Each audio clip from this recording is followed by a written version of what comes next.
What's going on, everybody? It's Sports Card Walt, the card maniac. I'm the guy who likes to drive around looking for trading cards at retail places, posting in on X, aka Twitter, at the card maniac. Doing so, wasting my time so you don't have to. This is going to be part 5 of breaking down MLB Pipeline's top 100 prospect list from a card collecting perspective. Just the hitters, that's all we're really focusing on right now. This will be part 5, and hey, it's spring training week in Major League Baseball. Pretty exciting time. A lot of prospects have been invited to spring training and getting some playing time. Not a whole lot, but some of them will actually be making their big league teams, as we'll find on this list as we continue on. Let's start part 5, 40th overall on top 100 prospect list with Kyle Teel, the Boston Red Sox catcher. First round pick last year. He's already made it up to AA. Advanced college bat. Is in spring training camp. Has a possibility of making the team, but probably will start the year in the minors. But could definitely be a contender for getting a call-up fairly soon this year. He had a really good year in a small sample size. Only about 26 games played.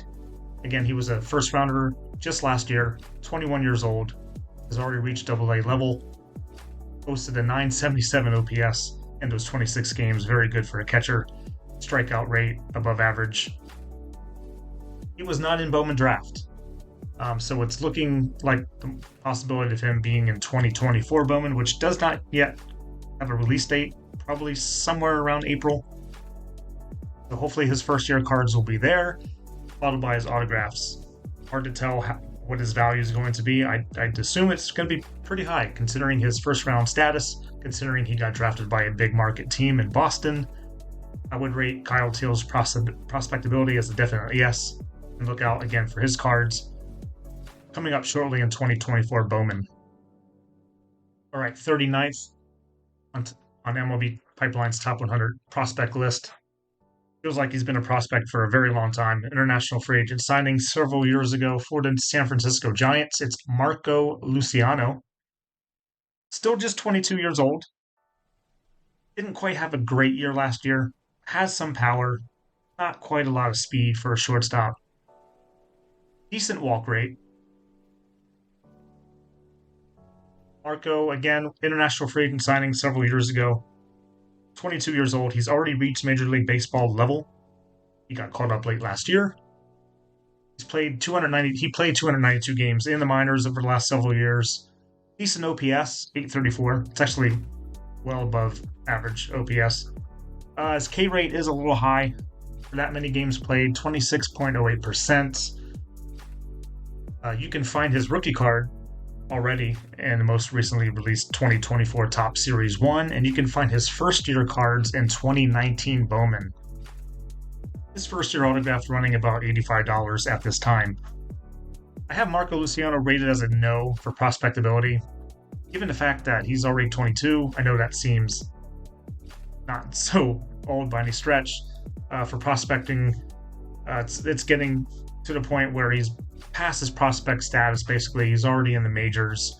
Projects to be an okay regular. I don't really know if he's gonna branch out and be a star. We'll have to kind of wait and see. And again, you can find his rookies in 2024 Top Series 1. He should make the San Francisco Giants team out of camp, but I'm not quite sure what his ceiling can be at this point. Coming up next on the list at 38th overall is Harry Ford for the Seattle Mariners. Harry Ford was a high school prospect picked in the first round in 2021 June MLB draft. And this kid has a lot of power. He's got a lot of speed for a catcher. He had a pretty decent season last year. 15 home runs, 24 steals. A lot to like with Harry Ford. Again, he was a first-round pick out of high school. He's still only 20 years old. It's pretty crazy to think about that. He's already played 241 games in the minors. Projects to probably start the season at AA, I would assume. Pretty good OPS, 859 in those games played. K rate's about average, a little bit below average K rate, but right around 21%. You can find Harry Ford's first year cards in 2021 Bowman Draft, and his first year auto is going to run you about $120. So it is a little high given his first round draft status. Seattle's a pretty decent market. But given his age, the position he plays, pretty premium, the fact that he can hit for power and he can run, I definitely have Harry Ford as a yes for prospectability. 37th on MLB Pipeline's top 100, also for the Seattle Mariners, is going to be Cole Young. Young's just 20 years old still, first rounder in 2022. Decent power, good amount of speed, had a really good season last year in the minor leagues. A lot to like with Cole Young. He's already reached high A ball, should probably end up at double A pretty early on in 2024. He's played 143 games so far, posting an 858 OPS, an excellent K rate so far in about a year and a half's worth of games at 14.47%. You can find Cole Young's first year cards in 2022 Bowman Draft, and his first year autograph is going to run about $135.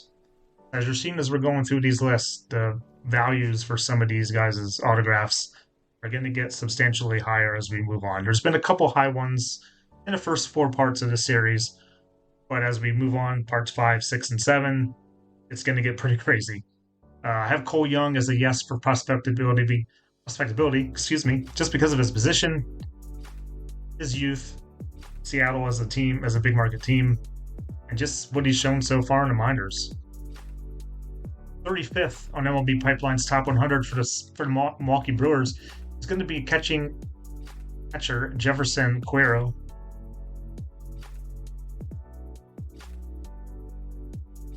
Cuero is still just 21 years old, a international free agent signing out of Venezuela a couple years ago.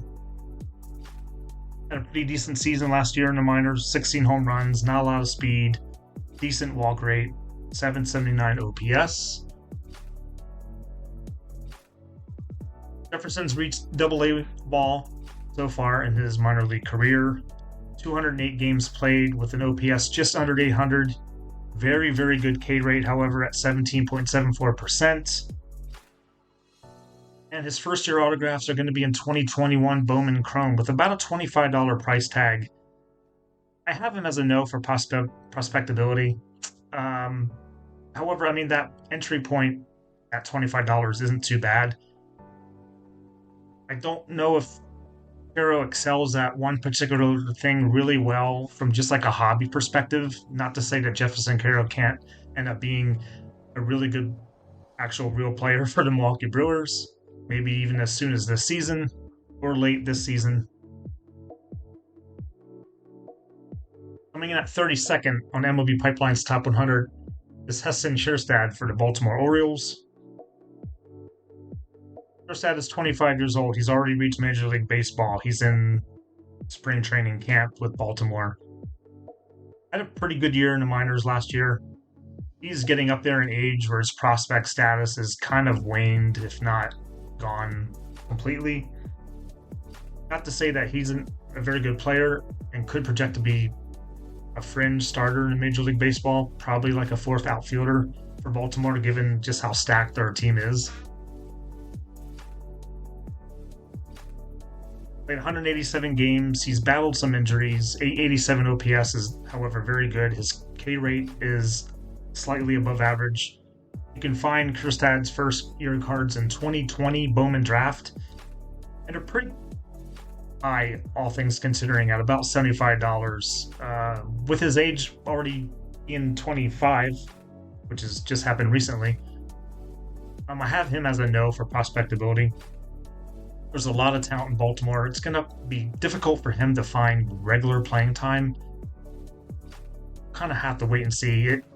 If he doesn't make the team, he probably starts the season in AAA, which will just kill his value even more. He does not have a rookie card logo yet. He was not in 2024 Top Series 1. He will most definitely be in Top Series 2 coming up later on this summer. 31st on MLB Pipeline's Top 100 is going to be Chase DeLauter for the Cleveland Guardians. There's a lot to like with Chase DeLauter. Not a lot of power, though, not a lot of speed, but he does hit extremely well. We'll have to wait and see if that translates to the major league level. He had a terrific year last year. Hit 355, OPS near 950. Still just 22 years old. He's reached AA level. He's only played 57 games, however, so far. But in those 57 games, he's posted an OPS of 945, an outstanding K rate at 12.4%. You can find DeLauter's first-year cards in 2022 Bowman Draft, running about $90. I have him as a yes for prospectability. Talking about him now kind of makes me lean more towards a maybe, given the fact that he hasn't really shown any real power yet. But again, he's still sort of just 22 years old. He hits so well, though, that he might be one of those players that's just really good for Cleveland, but doesn't really translate to the hobby so much because he doesn't hit for a lot of power. We'll kind of have to wait and see how he does this year, presumably starting the year either in AA or maybe even AAA for Cleveland. 30th on MLB Pipeline's Top 100 is going to be Kobe Mayo for the Baltimore Orioles. Kobe, 22-year-old infielder, drafted in 2020 as a fourth-round pick. One of the rare occurrences on MLB Pipeline's Top 100 of a player that was not drafted in the first round or second round or was an international free agent signing. Kobe is in spring training camp. Last year, he had a really good season. A lot of power, 29 homers, an OPS near 1,000. And Kobe's made it all the way up to AAA. Possibility that he could break camp with the big league team, however, probably begins the season in AAA. The possibility for call-up fairly quickly.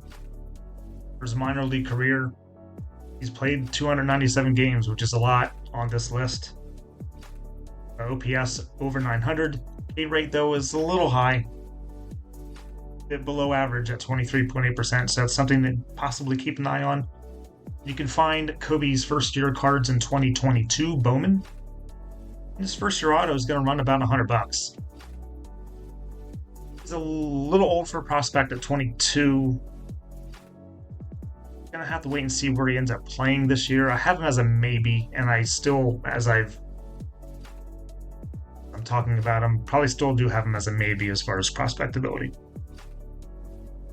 28th on this list for MLB Pipeline's Top 100 on the Colorado Rockies, Adael Amador. Another player that's actually in spring training camp for Colorado, still just 20 years old. Had a really good season last year in the minors. Bit of power, bit of speed. That plays well for card collectors. The 875 OPS last year. Was an international free agent signing. Has already reached AA level. A lot to like with Amador. His K rate, absolutely phenomenal at 12.35%. 861 OPS in those 231 games played over about 2 seasons in the minor leagues. You can find Amador's first-year autographs in 2021 Bowman Chrome at about $60 for his first-year auto. And I have him as a maybe, and honestly kind of makes me want to point more towards yes, given the fact that he has decent power, decent speed. With that K rate is pretty rare. We'll have to wait and see how Amador does, presumably starting the season in AAA. Last in Part 5, 24th on MLB Pipeline's Top 100 is an interesting prospect named Roman Anthony for the Boston Red Sox. Roman's getting a lot of hype coming into spring training. He's in spring training camp, only 19 years old. A second-round pick in 2022. Had a really good season last year, 14 home runs, 16 steals. Good mixture of power and speed. Really good walk rate. Plays for a big market team. has already reached AA level at 19 years old. He's played about 126 games, so about a season's worth of games with an 849 OPS, slightly below K rate at 22.12%. You can find Roman Anthony's first cards, in 2023 Bowman, and his first year auto due to the fact that he is a Boston Red Sox. His position, his age is about $125 for his first year auto. But because of all that, I have him as a yes for prospectability. All right, guys, that will do it for part 5 of breaking down MLB Pipeline's top 100 prospect list. We are getting down to the end here. About 2 more parts to go. The next part will get us down to about 13th on the list. And then part 7 will get us down all the way down to number 2. And then we'll do a part basically with number 1 overall, sprinkled in with some honorable mentions just for the heck of it. Guys, please like and subscribe. It costs nothing. It would really help this channel out, as I try to bring you guys a bunch of information, some tools to help some young novice collectors out there, try to help some collectors out there, pointing them in the direction of where they might be able to find some of these players' cards. And beginning on Monday, I'm going to be breaking down some of these prospects on a week-to-week basis, beginning with spring training. Some of these players will have some playing time in spring training. Will be kind of interesting to see how they're doing